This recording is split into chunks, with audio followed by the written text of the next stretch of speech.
The professor couldn't stay away for long. His craving for randomization was too strong.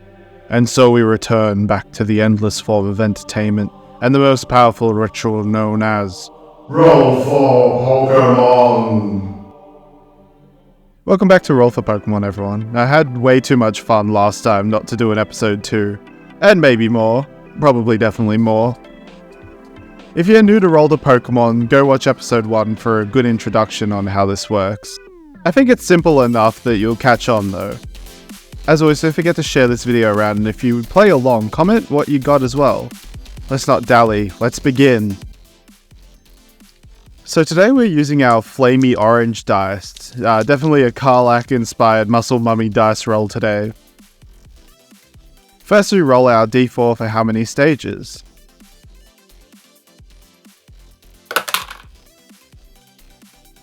And we got a 3. So a 3-stage Pokemon.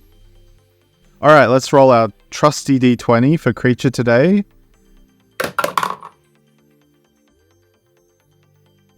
And we got...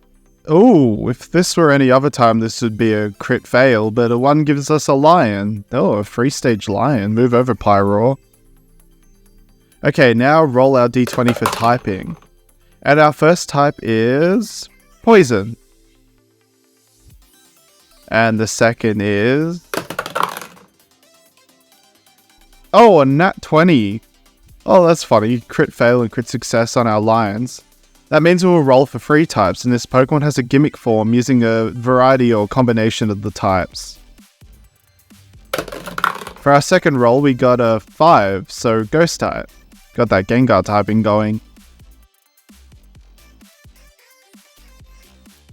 And for our final type... Oh, with a little roll is 14, so a Water type. Alright, so Ghost Poison Lion with potentially a Ghost Water or Poison Water gimmick form. Lion's already got me thinking of a good idea for a gimmick form. Next, let's roll for primary stats. And we got a 7, so that means we roll for 2 primary stats. First, we got a 3, so that means a defensive Pokemon. And a 5. So it's a combination of defense and special defense. And finally, let's polymorph our Pokemon with some wild magic. And we got a 14, so that means we've got to try and make this lion as cute as possible. Alright, our first challenge is set. So we're going to start with a simple poison type lion for the first stage, but I want to mix in a few things. First, the extinct Barbary lion, much like how Decidueye uses ghost type from its extinct animal reference. I want to do that here, and some Manticore vibes too with that little poisonous tail. I know I did Manticatty not that long ago, and also the Cat Gliscor, but here we are. I just wanted a cute spherical lion boy using a lot of soft shapes to convey that soft baby feel. Right now it's got a very poison type Litleo feel at the start here, but I promise you we'll break away from the similarities from here. While not as spherical as feel, I like to imagine this little creature rolling around like it. Babalio, the needle Pokemon, a poison type. Born in large packs, Babalio spend most of their days having fun and wrestling with their Babalio packmates. Rarely do they have to fight. Their entire fur is comprised of hollow needle-like strands of hair that when threatened can leak a weak poison. This poison is strongest and most easily transmitted through their tails. Their bodies are round and they are not very fast, but that makes Babalio quite appealing to trainers. Their disposition and poisonous nature means that they are quite the difficult Pokemon to train without being envenomed. Babalio's abilities are Poison Point and Rivalry. The evolution keeps that sort of squatter shape with a distinct lack of any neck showing, and the thicker legs and body. I wanted to try and keep it as cute as possible, so I gave it the half-lidded eyes to give that lazy look and a big old blep that really just drives people wild with love when they see a cat doing it. Got a bit of a bear feel to it, but hey, we can have a bear cat too, sort of. The colours are sort of having the poison purple colour leaking down the back part of Cauldron. And from here, this is where we have the gimmick. Cauldron has 2 forms it can evolve into depending on which gender it is. A bit like Oinkologne. Cauldron, the needle Pokemon, a poison and ghost type. Cauldron protect Babalio while its evolved forms hunt. Their venom and delivery method has gotten stronger. but it is shown to have a lasting effect on Cauldron. Their bodies are constantly fighting the empowered venom it contains, and has led to some degeneration of the Pokemon, but only the weak of the species don't survive this. Male and female Cauldron have indistinguishable differences till their poison is studied under a microscope. Male Cauldron's poison is thicker and has strange bubbling tendencies, while the female's poison a lower viscosity similar to water. Cauldron's abilities is Poison Point and Rivalry. Because we have both 2 stats and 3 types, these 2 forms of Barbarian split differently. The male form shown here stays Ghost Poison, and is a defensive Pokemon. It has sort of ghastly energy, but instead of poison gas, it says constantly bubbling gooey poison, seeping from its neck as a mane. I wanted it to have some really front-heavy design, big heavy arms and front paws, while the back legs and tail sort of go by the wayside to help the design look as tanky as possible. I really am happy how this one came out, and maybe a little Baldur's Gate coming with me naming this thing after the Barbarian class. Barbarian, the toxic sludge Pokemon, a poison and ghost type. This form of Barbarian only evolves from male Cauldron. They become much larger and heavier, being quite slow, but what they lack in speed they make up for in sheer defensive power. When in danger, it flares up the toxic mane on their neck. This can flow endlessly out and can cover a room, becoming dangerous terrain for all but the toughest of poison Pokemon. It's quite the lazy Pokemon, usually spending much of its day when not hunting, lazying about and getting sun. It will use its larger body to give warmth to Barbarian in the pack. Barbarian has the abilities Rivalry and a new ability called Poison Barrier, where enemy Pokemon who are poisoned deal less damage to Barbarian.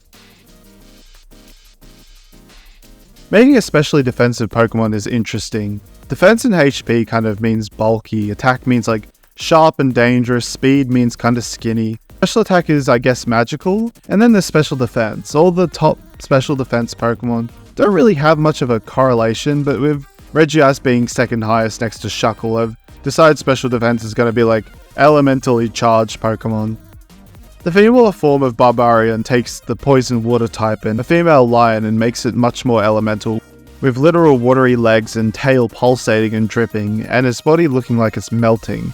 It's cute in a different way while still looking a bit like some kind of dangerous lake cryptid.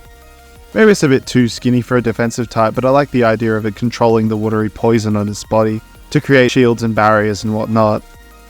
Barbarian, the toxic sludge Pokemon, a poison and water type. This form of Barbarian only evolves from female Cauldron, becoming larger and able to cloak and manipulate the constantly flowing toxic to attack, and more than anything block attacks. Highly aggressive and the main hunters in the pack, they are cold and calculating, and will hunt down anything if it means providing for its pack.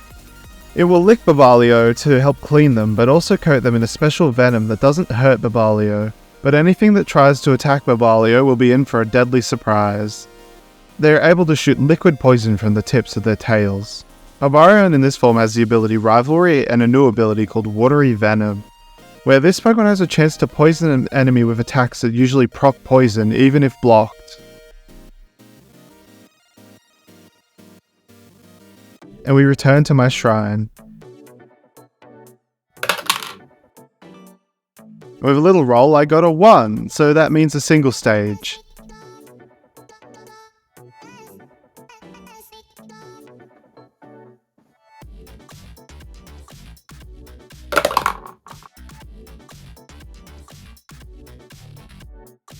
And for our creature, we got a 13, so a red fox.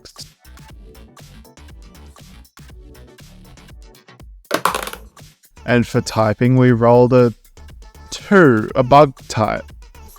Well, that's put a wrench in my plans. And the second roll, 10. Bug poison. We definitely don't have enough of them. And for its primary stats, we rolled another 7. Dang, what are the odds? Probably 1 in 8. Alright, so our first roll is a 4, so special attack, and our second roll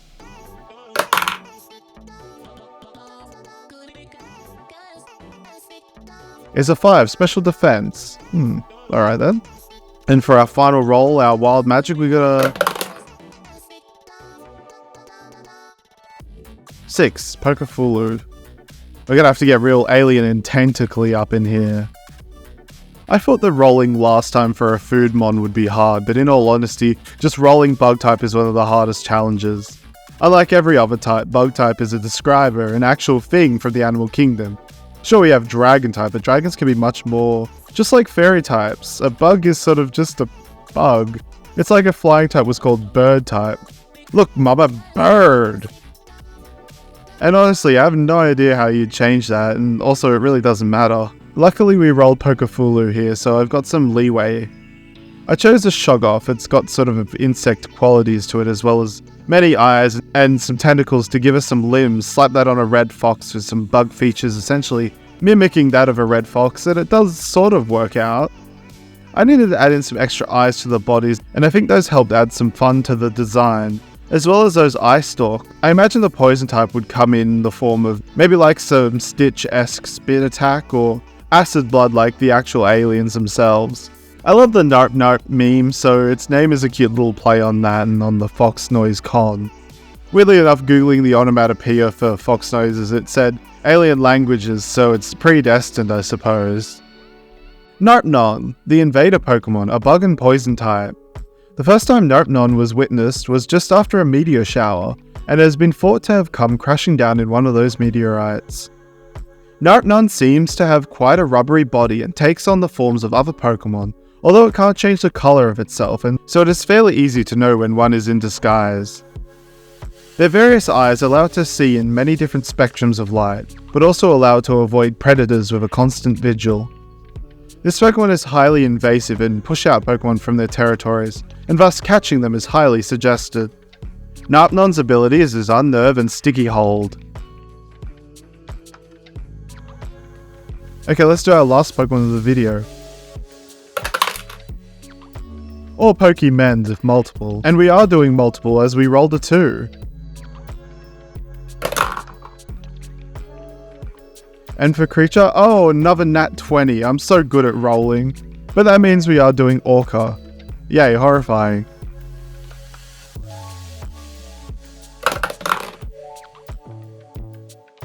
Typing, we rolled 18 for Dragon type.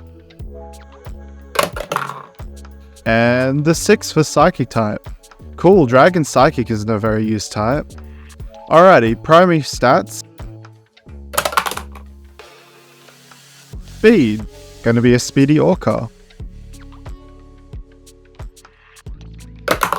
And for Wild Magic we rolled, oh, I thought we got a 6 for a second, but not too much different, we actually rolled a 9. So a creepy Pokemon instead.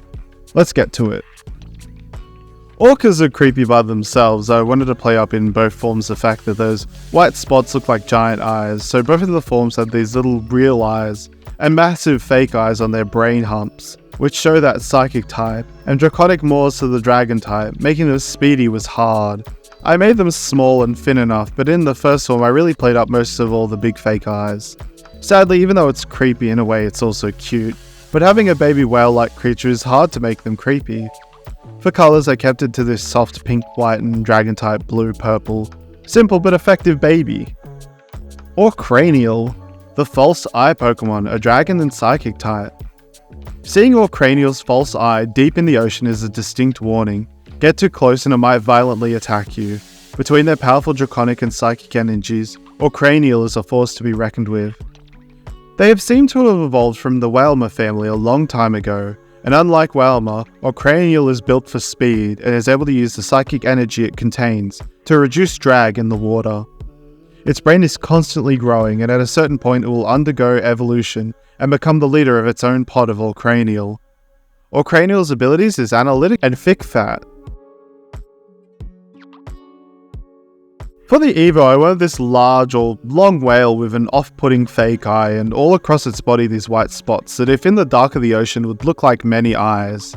The Pokemon is quite thin but also has rows of fins, almost like some kind of Viking longship, or even a jet ski, which I think helps show its speedy nature more than anything.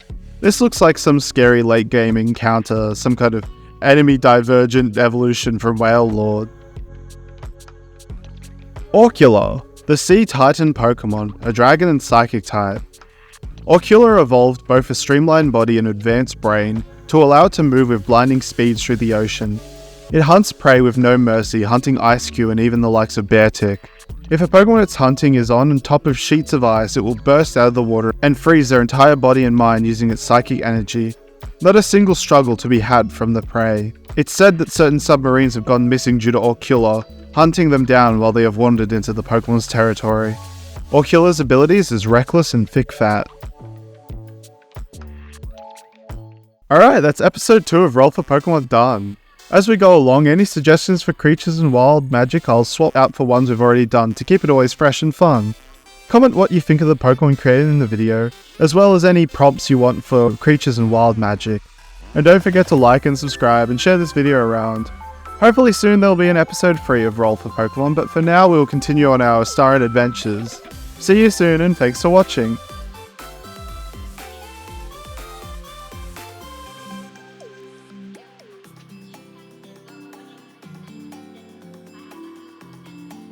And it's spherical.